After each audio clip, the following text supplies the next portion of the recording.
साथियों, जय भीम, जय भारत, जय संविधान।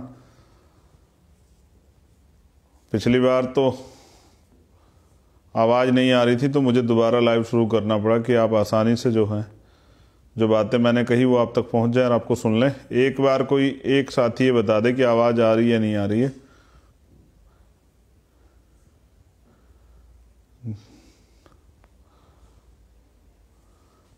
कोई एक साथी बता दे तो फिर मैं अपनी बात को शुरू करूं। क्या आवाज़ आ रही है?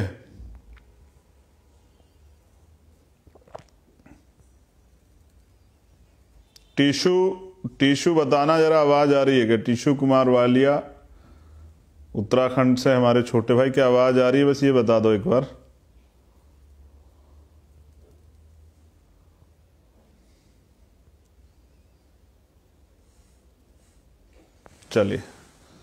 चलिए आज़ाद ने और उसने, आयुष ने और भरत ने बता दिया। सबसे पहले तो एक अभी मैंने ये पूछने के समय कमेंट पढ़ा कि वो कमेंट ये था कि आप कैसे? मैं अच्छा हूँ और ये मेरी मंगल कामना है कि आप सब लोग भी स्वस्थ हों। आप सब लोग भी, अभी ठंड का समय चल रहा है तो आपका स्वास्थ्य जो है वो अच्छा रहे और आपके घर परिवार में सबके लिए मेरी मंगल कामना है। सभी साथियों के लिए जो इस लाइव से जुड़े हैं, जो नहीं भी जुड़े हैं, जो बाद में सुनेंगे, सभी देशवासियों के लिए मेरी मंगल कामनाएं। इसलिए क्योंकि ये जिम्मेदारी है, तथागत बुद्ध ने जो है विचार दिया है कि हमें सबके अच्छे की कामना करनी चाहिए। तो मैं बात कह रहा था कि पिछले लाइव में, वो लाइव मैं दोबारा शुरू कर देता हूँ, इम्पोर्टेंट है लाइव आज का। करुणा के सागर तथागत गौतम बुद्ध, संत शिरोमणि सतगुरु रविदास जी महाराज, भगवान वाल्मीकि महाराज, गुरु नानक देव, संत कबीर, गुरु घासीदास जी महाराज। आज उनकी जन्म जयंती भी है, आज उनका जन्म दिवस भी है। जहाँ तक मुझे सही याद है तो गुरु घासीदास जी का आज जन्म दिवस भी है। या हो सकता है कि अगर मुझे कन्फ्यूजन हो तो ये कुछ है आज वहाँ पर। सुबह मैंने ट्वीट भी किया था।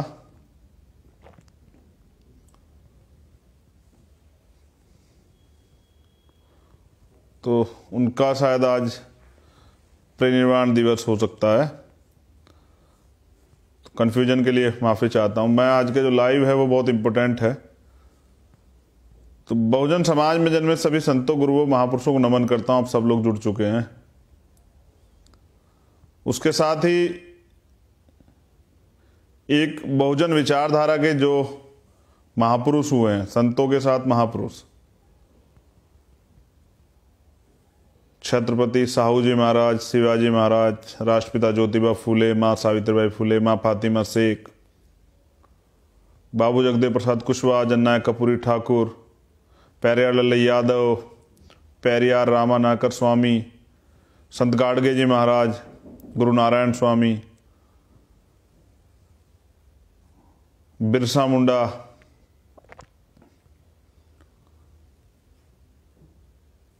शहीद उधम सिंह, शहीद भगत सिंह, शहीद सरदार करतार सिंह सराभा जी, परम पूजनीय बाबा साहब डॉक्टर भीमराव अंबेडकर, मान्यवर दीना भाना वाल्मीकि साहब और मेरे गुरु, मेरे आदर्श मान्यवर साहब श्री काशीराम। ये जो नाम मैंने इतने सारे लिए हैं ये हमारे महापुरुषों के नाम हैं।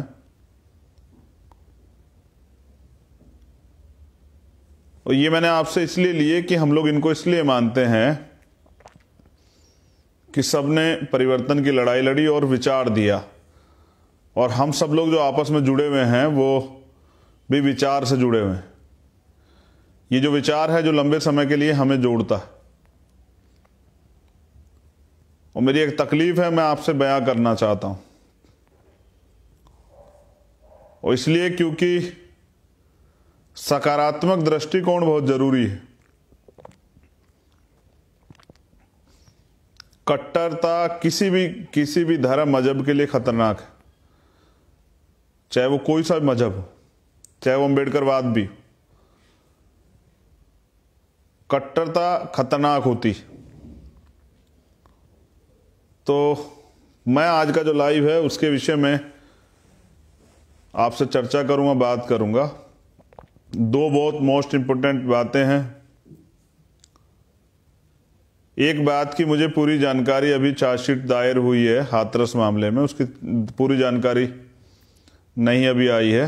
न्यूज़ चैनल के माध्यम से आया, क्योंकि न्यूज़ चैनल की जो है सत्यता प्रमाणित नहीं है, क्योंकि बहुत सारे चैनल कुछ ना कुछ चला देते हैं। तो उसकी मैंने टीम वहाँ लगा दी है, वहाँ से रिपोर्ट कार्ड आ जाएगा। जैसे उसकी कॉपी हमें मिलेगी मैं उस पर अपनी बात रखूँगा। आज बहुत ज़रूरी बात जो है वो आपसे रखनी है, और ये सुनना चाहिए और आपको समझना चाहिए। मैंने गुरुओं के नाम लिए, महापुरुषों के नाम लिए, संतों के नाम लिए। संत की परिभाषा यह है कि संत का कोई लोभ लालच नहीं होता, दुनिया से कोई मोह नहीं होता, और संत के लिए सारा समाज ही परिवार होता है। कुछ बहुत सारे लोग जो भीम आर्मी और आजाद समाज पार्टी से बहुजन संगठन जुड़े हैं, वो किसान आंदोलन में आज बैठे होंगे और मुझे सुन रहे होंगे लाइव, चाहे वो सिंधु बॉर्डर पे हो, सिंघू बॉर्डर पे, या टिकरी बॉर्डर पे हो, या गाजीपुर बॉर्डर पे हो, या राजस्थान जयपुर हाईवे पे हो, या बाद में भी सुनेंगे। इस देश में कल कुछ हुआ, और जो हुआ है मुझे वो महसूस हुआ, और इतनी कठिनाई से, इतनी गंभीरता से महसूस हुआ कि मैं रात भर सो नहीं पाया।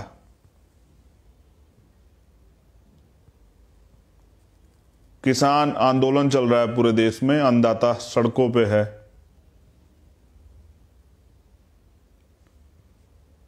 और बड़े पैमाने पे ये वो लोग हैं जो इस देश में लंबे समय से संघर्ष के रास्ते पर है। हम में से बहुत सारे लोग, मैंने तो, मेरे फादर टीचर थे मगर वो खेती भी करते थे, मैंने भी खेती की है, खेती को मैं बड़े करीब से समझता हूं। एक कड़वा सच ये भी है, मैं अभी की बात आपको बता देता हूं। घर पे हमारे भैया खेती करते हैं, तो ये बिल्कुल सत्य बात मैं आपको बता रहा हूं। उन्होंने चेरी की फसल लगाई थी घास के लिए, और 7-8 हज़ार रुपये उन्होंने एक जगह पे खर्च किए, एक जमीन पे हमारी। और लास्ट टाइम जब उन्होंने उसको बेचा तो मंडी के भाव में जो रेट उस समय चल रहे थे वो 2,000 रुपये की गई। तो मैं बड़ा हंस रहा था घर जाके, और माँ से कह रहा था कि भैया खेती करते हैं तो कितनी कामयाब खेती करते हो, कितना मुनाफा होता है, कि खुद की मेहनत भी है, मोटरसाइकिल से जाते हैं, काम भी करते हैं, 10,000 रुपये फसल में लगाए भी, और फसल हुई 2,000 रुपये की। और ये मेरे जीवन की सच्ची घटना है, अभी 2-3 महीने पुरानी। और मैं हंस रहा था, खुद में हंसता रहा बहुत, कि बताइए ये ऐसी खेती करते हैं भाई। लेकिन ये उसमें उनकी गलती कम है, और क्योंकि प्राकृतिक मार होती है, अकस्मात जो है बारिश आ जाना, पक्की फसल पे ओले आ जाना, कोहरा आ जाना, इससे फसल खराब होती है। समय पे पानी ना मिलना, या बहुत तेज हवा चलने से गिर जाना फसल का, ये बहुत परेशानी का विषय। तो मैं जो आपसे आज बात कर रहा हूं, किसान आंदोलन चल रहा है और 25 से 26 लोगों ने शहादत दी। जो आंदोलन में शहीद होता है उसे शहादत का दर्जा ही मिलता है, लेकिन एक बड़ी शहादत हुई है जो एक संत की है, एक सच्चे संत की। बाबा राम सिंह जी, सिंगड़ा वाले, नानकसर गुरुद्वारा करनाल। मैं कल गया था उनके अंतिम दर्शन को, और वो एक सुसाइड नोट लिख के गए, और ऐसा ही एक 10 पन्नों का सुसाइड नोट उन्होंने गुरुद्वारे में छोड़ा था।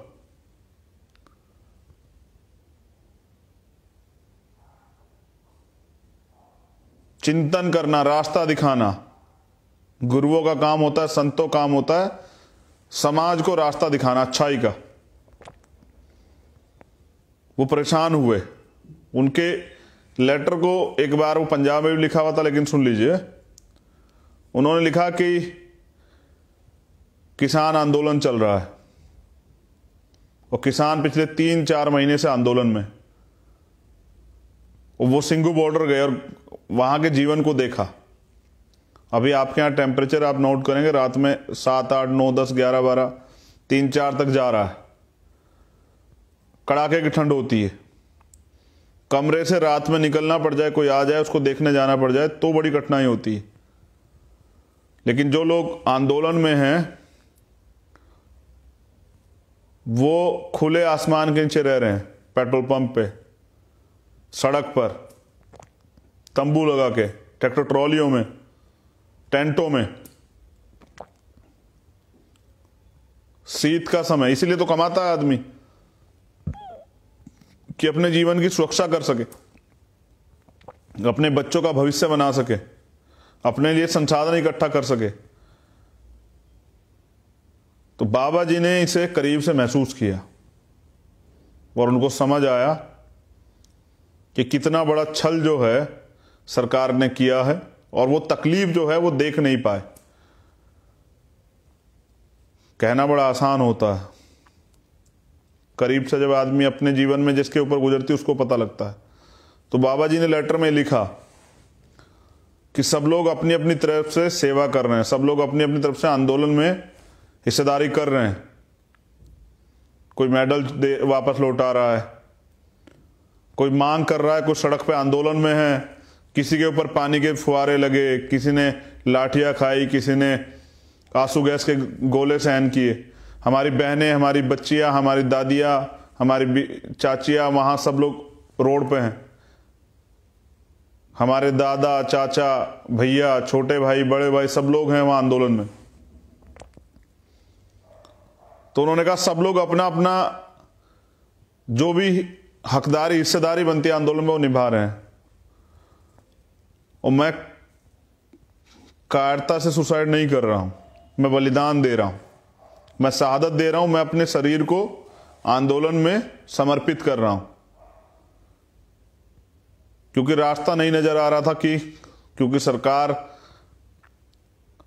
हठ धर्मी करके बैठ गई है। क्योंकि सरकार मजबूर है, आज मोदी जी भी मजबूर है, क्योंकि इतना पैसा लिया है पूंजीपतियों से, अडानी अंबानी से, कि उनके काम रोक ही नहीं सकते हैं, चाहे उसके लिए कितने लोगों की जान चली जाए। 25 से 26 किसानों की जान चली गई और एक संत की जान चली गई। इतना बोझ लेकर मोदी जी कैसे जिएंगे तो वो जाने। झूठ बोलने में लोगों को शर्म आती है, लेकिन आंख से आंख मिला के भारतीय जनता पार्टी और आरएसएस के लोग झूठ बोलते हैं। और ये आज पूरा देश देख रहा है कि जहां किसान मना कर रहे हैं वो कह रहे हैं किसान बिल अच्छा है। बाबा जी ने यह भी लिखा कि जुल्म करना और जुल्म सहना और जुल्म को होते हुए देखना, ये तीनों जो हैं ये एक तरह का अपराध है, गुनाह है, और मैं ये नहीं देख पा रहा हूं। इसलिए मैं अपने जीवन का जो है बलिदान कर रहा हूं इस आंदोलन के नाम। हम किसानों के लिए, नौजवानों के लिए, इस देश के लिए, इस आंदोलन के लिए, लोकतंत्र के लिए उन्होंने अपना बलिदान किया। उनको कोटि कोटि नमन। लेकिन किसान का, मजदूर का, गरीब का, हम सब लोगों का एक रिश्ता है।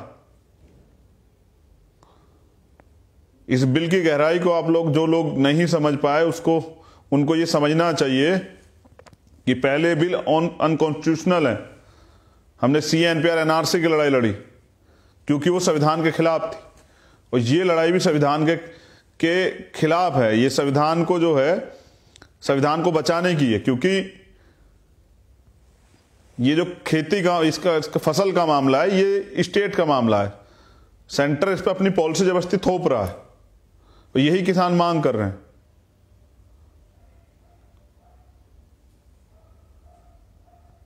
यहां आंदोलन होते हैं किसान अपने हक के लिए, कर्जा माफी के लिए, तमाम तरह के लिए सड़कों पे आता आंदोलन करता है। लेकिन आज किसान ने कुछ मांगा नहीं, जबरदस्ती उस पर ये बिल थोप दिए गए। और सरकार कह क्या रही है? बाबा जी को ये समझ आया, संत तो क्योंकि उनका जीवन समाज के लिए होता है, उन्होंने जमाना देखा होता है, पुराने अनुभव होते हैं, इतिहास के जानकार होते हैं वो, और रास्ता दिखाते हैं समाज को, तो उनको ये भी पता है सरकार का चाल चरित्र। ये सरकार जो है ये जनता का विश्वास खो चुकी है और संत महापुरुषों का विश्वास खो चुकी है।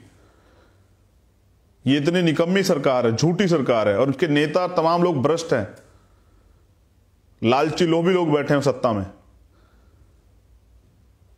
वो कह रहे हैं कि हम लिखित में एमएसपी का आश्वासन दे रहे हैं, कानून में नहीं डालेंगे, क्योंकि जो लिखित में दिया है उस पर तो कल भी कोई नया नोटिफिकेशन कैबिनेट जारी कर देगी, सरकार जारी कर देगी, और वो जो लिखित में दे रहे हैं वो खत्म हो जाएगा। किसान तो इस बात को समझ चुके हैं। मैं तो कहता हूं कि अन्नदाता वो नस्ल है जो बीज देख के बता देता कि कैसी होगी फसल। जिन्होंने जो 50 साल से खेती कर रहे हैं, 40 साल से खेती कर रहे हैं, उनको ज्यादा पता होगा, या इन लोगों को जिन्होंने कभी एक गन्ना नहीं उगाया है। तो पूंजीपतियों के चाटुकार नहीं बताएंगे किसानों को कि क्या क्या समस्या किसानों के सामने आएंगी। कॉन्ट्रैक्ट फार्मिंग उन्होंने देखी है, इसके उदाहरण है ऑलरेडी। मंडियां खत्म हो जाए, कितने लोगों का रोजगार जाएगा। मैं बात आपको इसलिए कह रहा हूं क्योंकि कल बाबा जी के अंतिम दर्शन करके मुझे बड़ी तकलीफ हुई। और जब भी कहीं अन्याय होता है, क्योंकि बाबा साहब ने भी तो हमें ये सिखाया है, उन शब्दों को याद कीजिए कि अन्याय करने वाले से अन्याय सहने वाला ज्यादा दोषी होता है, और वो भी दोषी होता है जो अपने हक अधिकारों को छीनते हुए देखता है। यही तो बाबा जी कह के गए, और ये परम पूज्य बाबा साहब अम्बेडकर ने भी कहा। तो हमारे संत भी, हमारे गुरु भी, हमारे महापुरुष भी एक जैसी बातें इसलिए कह रहे हैं क्योंकि उन्होंने समाज को रास्ता दिखाया, इस दुनिया को, इस देश को रास्ता दिखाया। इसलिए मैंने कल ये संकल्प लिया था कि मैं किसान आंदोलन को कमजोर नहीं पड़ने दूंगा। और मैं आपसे भी ये मांग करता हूं, अपील करता हूं कि किसान का गेहूं जब 20 रुपए बिकेगा और पूंजीपति के यहां से आटे की कीमत जो है स्टॉक की सीमा बढ़ा देने के बाद जो आएगी, जब वो 100 रुपए का होकर मार्केट में आएगा, तो जो मजदूर लोग हैं, जो अधिकारी कर्मचारी हैं, जो तमाम लोग जो खेती नहीं करते हैं, जब 5 गुना कीमत पे आपको यही चीजें मिलेंगी, इससे महंगाई बढ़ेगी, करप्शन बढ़ेगा। ये लोग स्टोर करके रख लेंगे, और फिर मंडियों में दलाल बैठ के जो हैं, जो इनके दलाल हैं, बाजारों में बैठ के वो दिखाएंगे कि इसकी कमी होगी है, और कमी हो जाएगी। आपने पहले भी देखा, जब कमी हो जाती है तो फिर किस भाव 2 रुपए का जो मोल है वो 10 रुपए का मिलता है, 2 रुपए का माल। तो इससे आम व्यक्ति का जीवन प्रभावित होगा।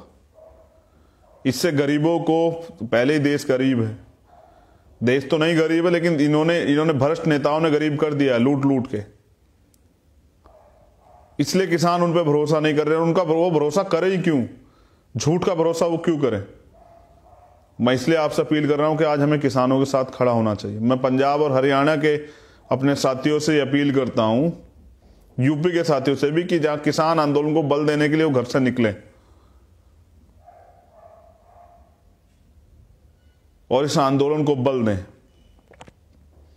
अपने लक्ष्य को याद रखिए कि ये सरकार एक एक करके सबको नुकसान पहुंचा रही है। कभी CNPR NRC लाती है, कभी सरकारी प्राइवेटाइजेशन करती है। हम तो सरकार के खिलाफ बहुत जल्द आंदोलन में आने वाले हैं, लेकिन जब तक किसानों का आंदोलन चल रहा है तब तक शांत है। जिस तरह से इन्होंने अभी स्कॉलरशिप, 66 लाख बच्चों की स्कॉलरशिप यूपी से खत्म कर दी, जिस तरह से IIT में ये प्रोफेसर की नियुक्ति के लिए इन्होंने वो कर दिया कि ये नियुक्ति नहीं होनी चाहिए। तो जो हमारे अधिकारी हैं उनको एक एक करके छीन रहे हैं, और ये अगर हमारे होता है तो हमें लानत होनी चाहिए। बाबा जी ने तो सारे संत समाज का मान रख लिया, लेकिन नौजवान, इस देश के बहुजन समाज के योद्धा जो हैं, वो क्या इस देश के लोकतंत्र का मान नहीं रखेंगे? क्या भारतीय संविधान का मान नहीं रखेंगे?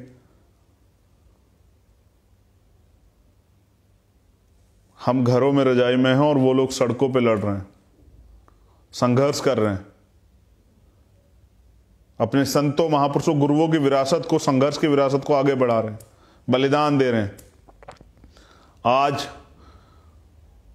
उनको हमारी नहीं, हमें उनकी जरूरत है, उनके हौसले को बढ़ाने की, इस जालिम सरकार को बताने की कि ये लोकतंत्र है, लोकतंत्र में वही होगा जो जनता चाहेगी। इसलिए मुझे लाइव आना पड़ा और आपसे बात कहनी पड़ी, क्योंकि मैं तकलीफ में था और आपसे ही अपनी बात को शेयर कर सकता हूं।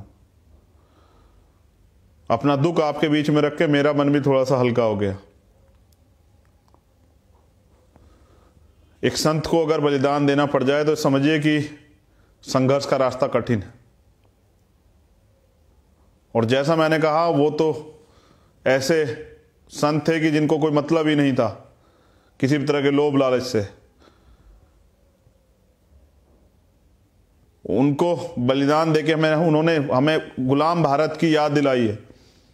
जैसे शहीद करतार सिंह सराभा, शहीद उधम सिंह और एक बलिदान शहीद आजम सरदार भगत सिंह, याद कीजिए उस बलिदान को।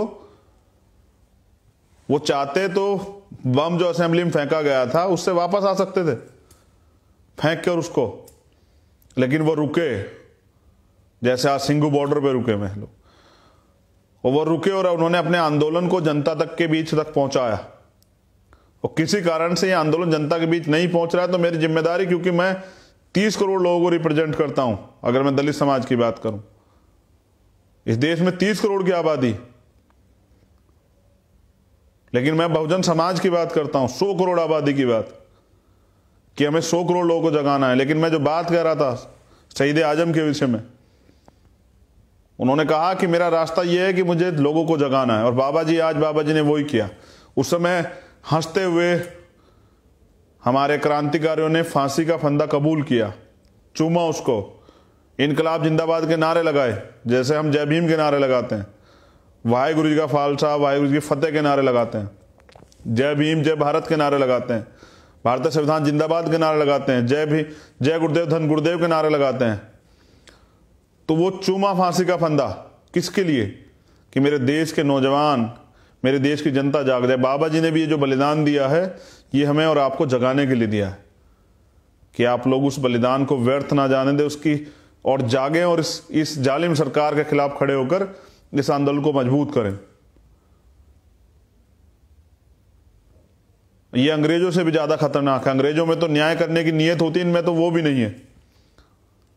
इन्हें संतों की शहादत पे कोई दिक्कत नहीं है, कोई परेशानी नहीं है। ये धर्म के नाम पे झूठे ढोंग करने वाले लोग, जिनको इंसानों से प्यार नहीं है, जिनको मानवता से प्यार नहीं है। और मैं संत जी को आदरांजलि अर्पित करता हूं, उनको कोटि कोटि नमन, उनके बलिदान को जो है नमन करता हूं। आपकी शहादत व्यर्थ नहीं जाएगी। हम लोग इस संघर्ष को और मजबूत करेंगे।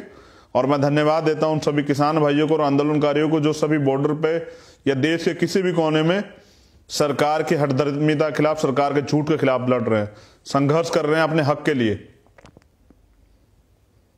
और हक के लिए लड़ना ही जो है, यही योद्धाओं की फितरत होती है, यही जो है होनी भी चाहिए कि अपने हक की लड़ाई लड़ी जाए।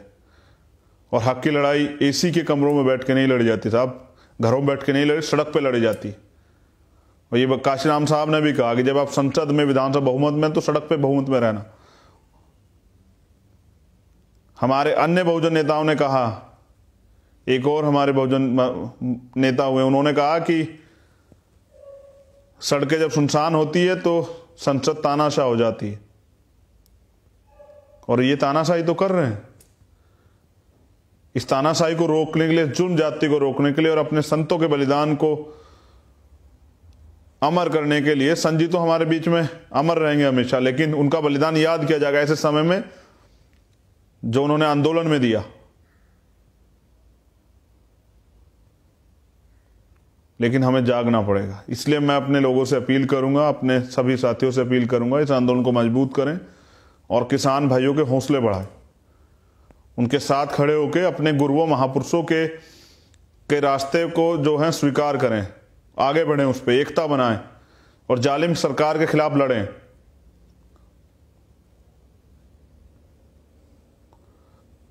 ये आंदोलन किसान साथी, हमारे किसान भाई लीड कर रहे हैं, इसलिए पीछे खड़े होकर हमें उन्हें मदद करनी।